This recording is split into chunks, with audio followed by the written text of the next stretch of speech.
Rajin sholat tetapi masuk neraka. Sholat tapi minum minuman keras. Banyak orang di kalangan masyarakat seringkali menjumpai fenomena yang bertentangan, di mana mereka sering melaksanakan sholat namun juga terbiasa meminum minuman keras. Dalam hal ini dapat dilihat akibatnya ketika sholat hanya dianggap sebagai rutinitas mata, sehingga pelaksanaannya tidak disertai dengan keikhlasan dalam hati. Minuman keras yang termasuk semua jenis minuman yang dapat membuat mabuk jelas dilarang dalam agama Islam. Meskipun seseorang rajin sholat, tidak dapat dipastikan bahwa mereka dapat menghindari minuman keras. Rasulullah bersabda, barang siapa minum khamr, pasti Allah memberi minum kepadanya dari air panas neraka jahanam. Hadis riwayat Al-Bazzar. Sangat penting dan menjadi kewajiban bagi kita untuk menjauhi dan menghindari khamr. Jika pernah mengkonsumsinya, maka segera bertobat, karena walaupun kita rajin dalam melaksanakan sholat, namun jika terus-menerus tergoda oleh minuman keras, akhirnya neraka akan menjadi tempat kembalinya. Sholat tapi percaya dukun. Seperti yang kita ketahui, seorang dukun mengklaim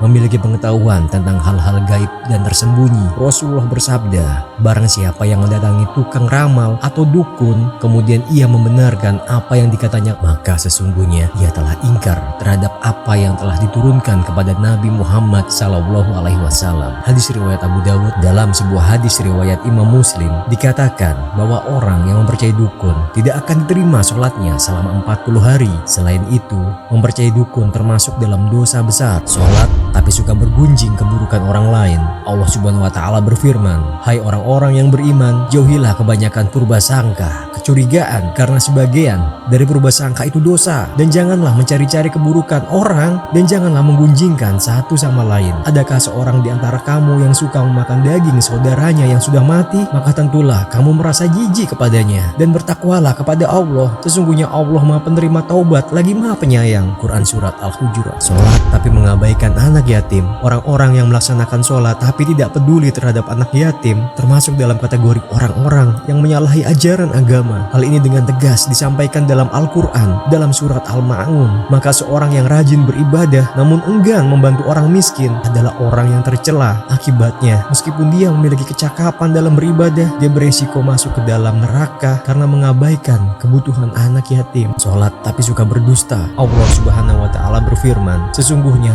yang mengada-adakan kebohongan hanyalah orang-orang yang tidak beriman kepada ayat-ayat Allah, dan mereka itulah orang-orang pendusta. Quran Surat An-Nahl. Di zaman seperti ini, nampaknya kebiasaan berbohong telah menjadi umum di kalangan masyarakat. Padahal setiap kebohongan, sekecil apapun, tetap dianggap sebagai dosa besar. Meskipun seseorang melaksanakan sholat dan beribadah dengan rajin, namun jika dia sering berbohong, maka semua ibadahnya akan menjadi sia-sia belaka. Berbohong termasuk ciri orang munafik, dan kebohongan akan menghapus amalan baik seseorang yang telah diusahakannya. Jika seseorang meninggal sebelum bertaubat kepada Allah Subhanahu wa Ta'ala, maka dia akan ditimpakan siksa di neraka. Wallahu a'lam bishawab.